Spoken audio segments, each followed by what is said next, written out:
Baiklah, Assalamualaikum warahmatullahi wabarakatuh. Perkenalkan, kami dari kelompok 5 akan menyampaikan hasil diskusi dari kelompok kami mengenai studi kasus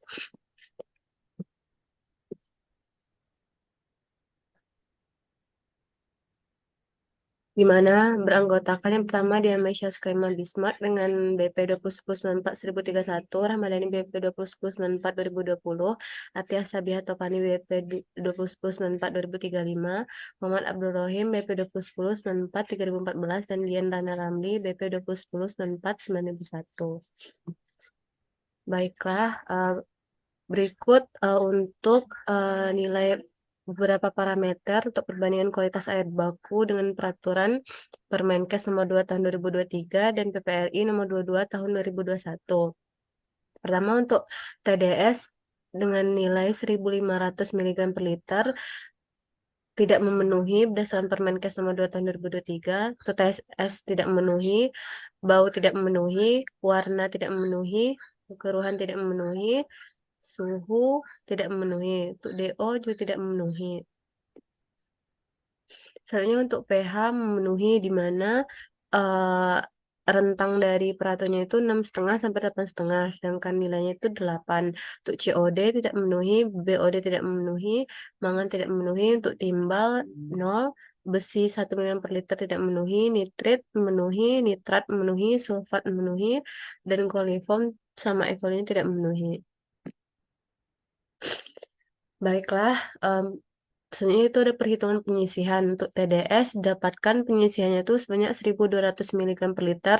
Untuk persennya itu sebanyak 80%. Untuk TSS, penyisihannya 347 mg per liter, atau sama dengan 99,14% penyisihan. Untuk warna, 25 TCU, dengan persennya 71,43%. Untuk keruhan, penyisihannya 112 NTU. Untuk persen penyisihannya itu 97,39%.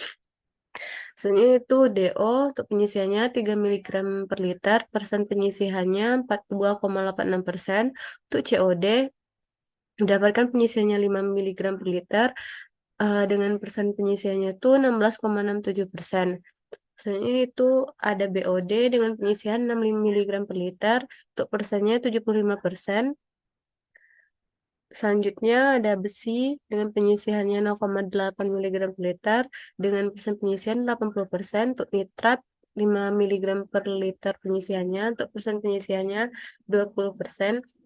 Selanjutnya ada tikoliform penyisihannya 1.500 mg per liter, untuk persen penyisihannya 100%. Selanjutnya ada E. coli, ada penyisihan 200 mg per liter atau sama dengan 100% penyisihan. Berikut skema dari sistem pengolahan air minum di mana ada intake, prasedimentasi, koagulasi flokulasi, sedimentasi, filtrasi, presipitasi, ion exchange, aerasi, adsorpsi, dan desinfeksi sebenarnya reservoir. Baiklah, untuk unit yang pertama itu ada prasedimentasi.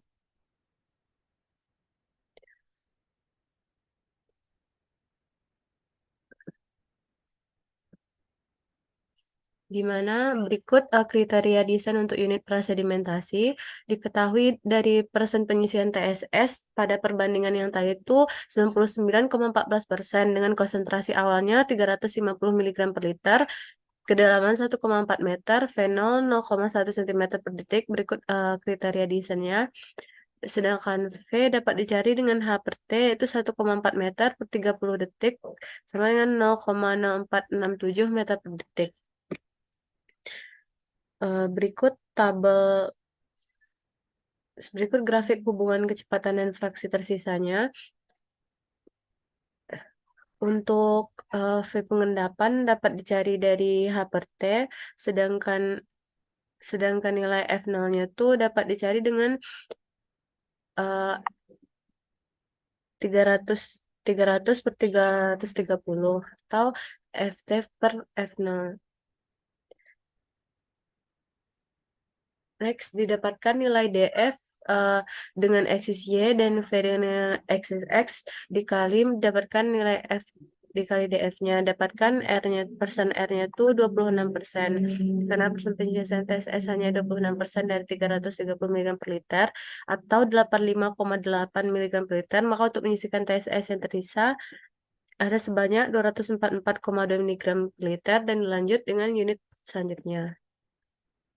Untuk penyisian TDS-nya itu ada dengan kecepatan 1,5 meter per 30 detik atau 0,05 meter per second dengan persen penyisian 80%. Untuk V pengendapan F0-nya sama dengan TSS dapat dicari dengan rumus yang sama. Berikut grafik hubungan kecepatan fraksi tersisa untuk parameter TSS. Dan didapatkan persen R-nya itu 52,4% atau sama dengan 786 mg per liter dan dibutuhkan juga pengolahan lanjutan. Selanjutnya akan dijelaskan untuk selanjutnya akan dijelaskan oleh rekan saya. Baiklah, untuk unit kedua itu koagulasi dan flokluasi. Next.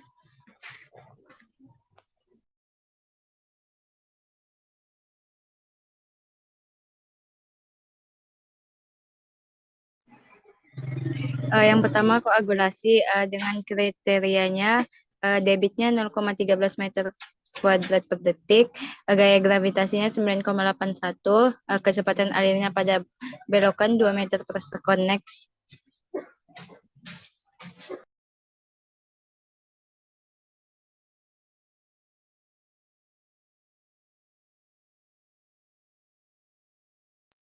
Next, moderator.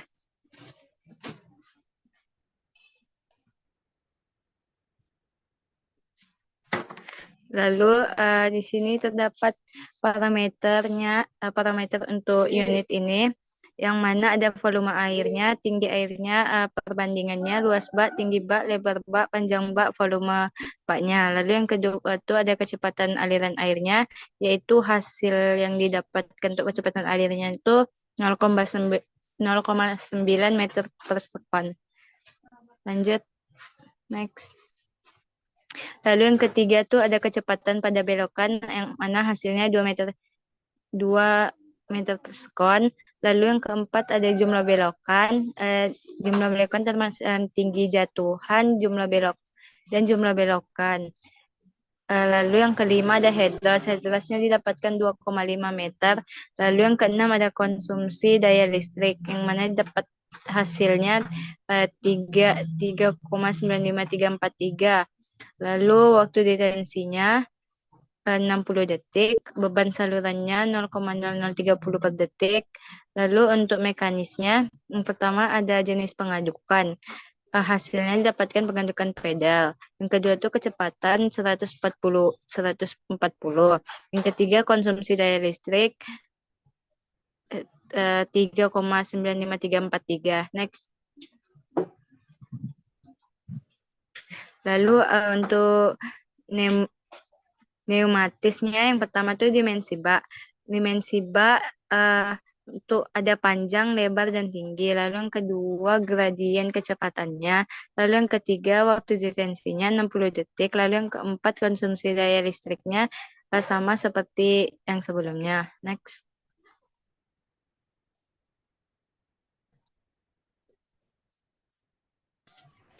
Lalu yang kedua flokulasi. Yang mana untuk kriteria desainnya didapatkan debitnya 0,13, kecepatan alirnya 0,4, kecepatan alir pada belokan 1,5. Dengan jenis battle yang digunakan yaitu battle channel 14 meter dikali 1 meter dikali 3 meter. Next.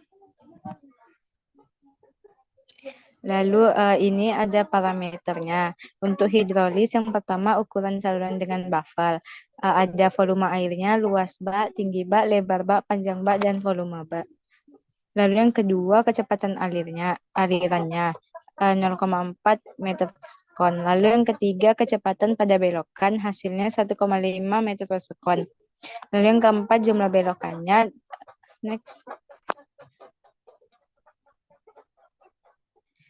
Lalu ada tinggi jatuhan, jumlah belokannya ada 1106 buah. Lalu ada head loss 0,3 meter. Nomor 6, konsumsi daya listrik, waktu detensi, dan beban saluran. Lalu ada mekanis. Yang pertama itu jenis pengadukannya juga sama dengan yang tadi pedal, lalu kecepatan 70 RPM, konsumsi daya listriknya 161.7463. Next. Lalu, untuk pneumatis, yang pertama dimensi bak, gradien kecepatan, waktu detensi, konsumsi daya listrik. Next. Selanjutnya akan dijelaskan oleh rekan saya.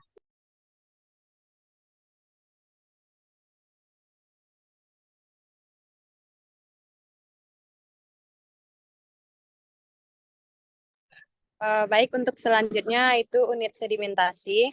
Next.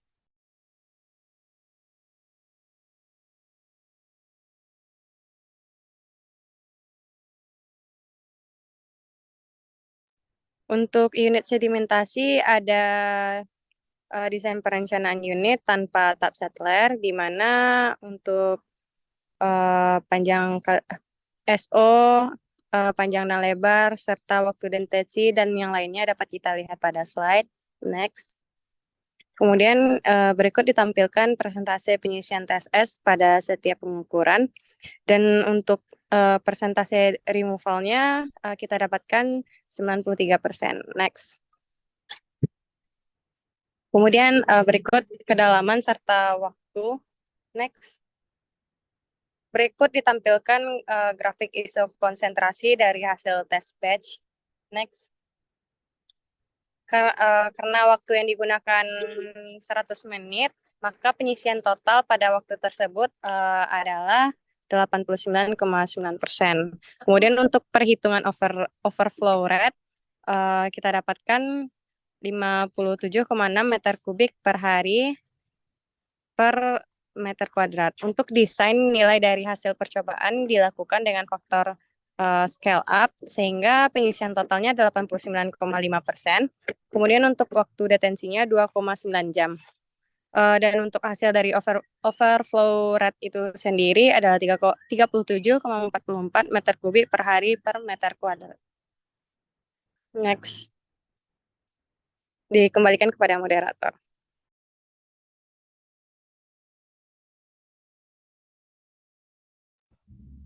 Baiklah, selanjutnya itu unit filtrasi. Next. Di mana kriteria desainnya itu untuk jumlah baknya 1,2 kali Q pangkat 0,5, itu juga ada efektif set pasirnya 0,4 sampai 1 mm. Kemudian spesifisiti pasir itu 0,92, porositas pasir 0,42, kecepatan filtrasi 7 sampai 10 meter per jam, tebal media pasir 0,6 sampai 1 meter, dan pencucian pasirnya 1 sampai 3 bulan sekali. Di mana digunakan material pasir bangka dan suhu operasionalnya itu 25 derajat Celcius. Ini juga ada kriteria desain untuk viskositas kinematik, kecepatan filtrasi, tebal lapisan media, porositas, dan gravitasi. Next.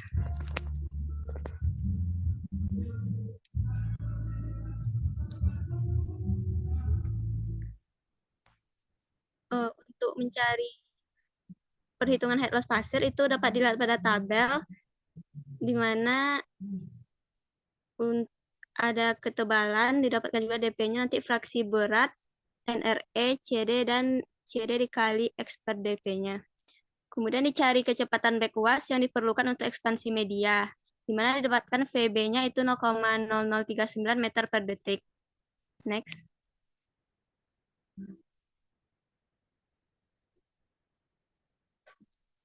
Selanjutnya itu dihitung debit backwash-nya, asumsi luas permukaannya itu 1000 liter per meter kubik, didapatkan debit backwash-nya itu 0,39 liter per detik meter kuadrat.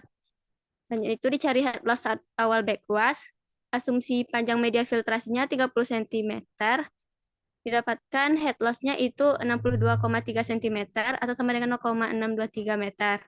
Selanjutnya itu ketinggian ekspansi media pasir itu setinggi 0,683. Next. Selanjutnya dijelaskan oleh rekan saya.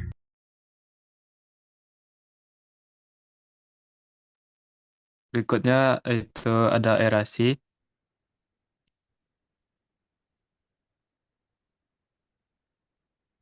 Untuk kriteria kriteria desain terpilihnya itu dengan eh, kecepatan aliran 1,1, faktor maksimumnya 1,2, dengan debit maksimumnya 0,9 dan waktu retensinya 0,553 detik. Untuk tipe aerasi yang digunakan itu aerasi hidrolis dan kualitas air yang perlu diolah itu mangan dan besi dengan konsentrasi 1 mg per liter. Yang pertama itu logam mangan. eh, Jumlah mangan yang disisihkan itu dapatkan hasil 0,9 mg per liter. Untuk volume airnya dengan rumus P dikali waktu retensi didapatkan volumenya 72 liter.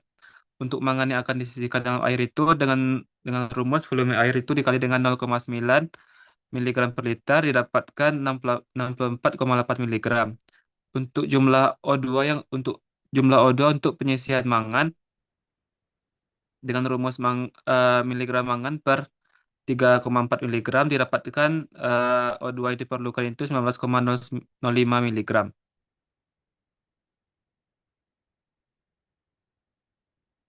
Selanjutnya logam besi untuk jumlah besi yang disisihkan itu didapatkan 0,8 miligram per liter.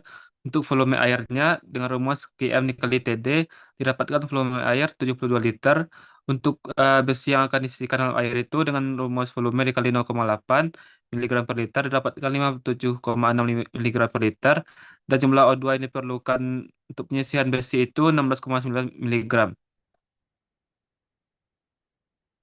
Dilanjutkan oleh rekan saya. Baiklah, selanjutnya itu ada ion exchange. Berikut kriteria desain kolom penukaran ion dengan kedalaman resin 2 sampai 8,5 feet. Berikut perhitungan untuk ion unit ion exchange. Eh, ada data berat molekul, Z berat ekivalen, miligram per liter dalam air, dalam air, dan miligram per liter penyisihannya. Untuk total kationnya itu 0,08 mg per liter, total anionnya 4,22 mg per liter. Di mana didapatkan 80% dari bagian resin yang akan digunakan. Untuk kapasitas penggunaan resin dapatkan 0,041 mg per liter. Untuk berat natrium dalam resin yang digunakan di removal 0,041 mg per liter. Untuk Mn2+, dapatkan 0,943 mg per liter. Untuk volume airnya 1,025 liter air per liter resin. Untuk parameter Fe2+, dengan kationnya itu 2, untuk kapasitas penggunaan resinnya itu 0,035 mg per liter, maka berat natrium dalam resin yang digunakan untuk removal 0,035 mg per liter 1,4 mg per liter dengan volume air yang diolah per siklusnya itu 0,875 liter air per liter resin. Ini akan jelaskan oleh rekan saya. Selanjutnya ada presipitasi. Next.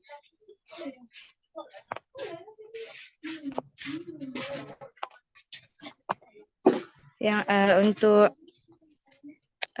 presipitasi didapatkan hasilnya jika reaksi dikalikan X maka nilai KC sama dengan KCR. Jika reaksi dibalik maka KC sama dengan 1 per KC. Next.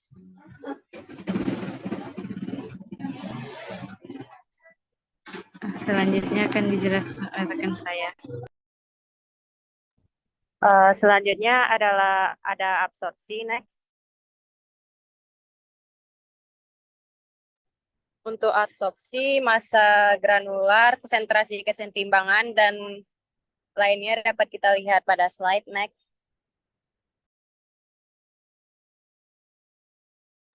Berikut ditampilkan grafik dari Freundlich sama Langmuir. Next. Kemudian selanjutnya ada disinfeksi.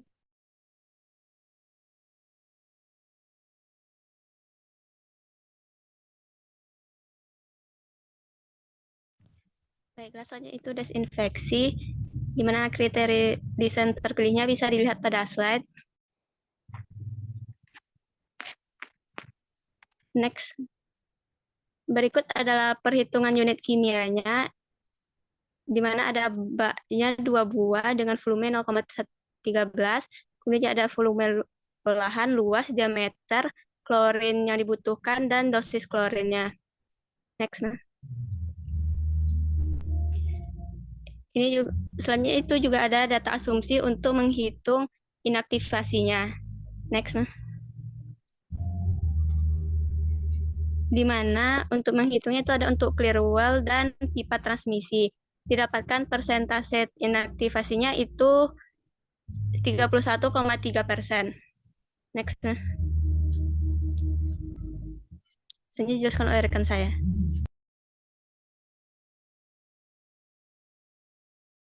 Baiklah, selanjutnya itu penutup. Yang pertama itu kesimpulan. Pertama, sumber air baku yang digunakan pada tugas kasus ini merupakan unit pengolahan air minum untuk suatu kota, yaitu air sungai. Untuk peraturan yang digunakan itu peraturan PP nomor 22 tahun 2021 dan Permenkes nomor 2 tahun 2023. Berdasarkan perbandingan dengan baku mutu tersebut, terdapat beberapa parameter tidak melebihi baku mutu, yaitu pH dan sulfat. Yang ketiga itu, bangunan pengolahan air minum yang digunakan atau yang direncanakan suatu kota terdiri dari pengolahan lengkap, yaitu mulai dari intake, prasedimentasi, koagulasi, fokulasi, sedimentasi, aerasi, filtrasi berupa saringan pasir cepat, desinfeksi, dan reservoir. Dengan debit air yang akan diolah itu Q QMD-nya 0,96 dan rata-ratanya 0,9 meter kubik per detik. Untuk sarannya, pada studi kasus ini harus diperhatikan lagi dalam perencanaan bangunan pengolahan air minum ke depannya. Selanjutnya, dalam perhitungan dimensi desain harus menyesuaikan dengan kriteria desain yang paling optimal agar hasil desain itu sesuai dengan kondisi perencanaan yang baik, baik dari segi ekonomisnya, operasional, dan pemeliharaan. Eh, Selanjutnya, studi kasus ini dapat menjadi pedoman desain untuk perencanaan suatu instalasi pengolahan air minum eh, untuk nantinya. Kembalikan ke moderator.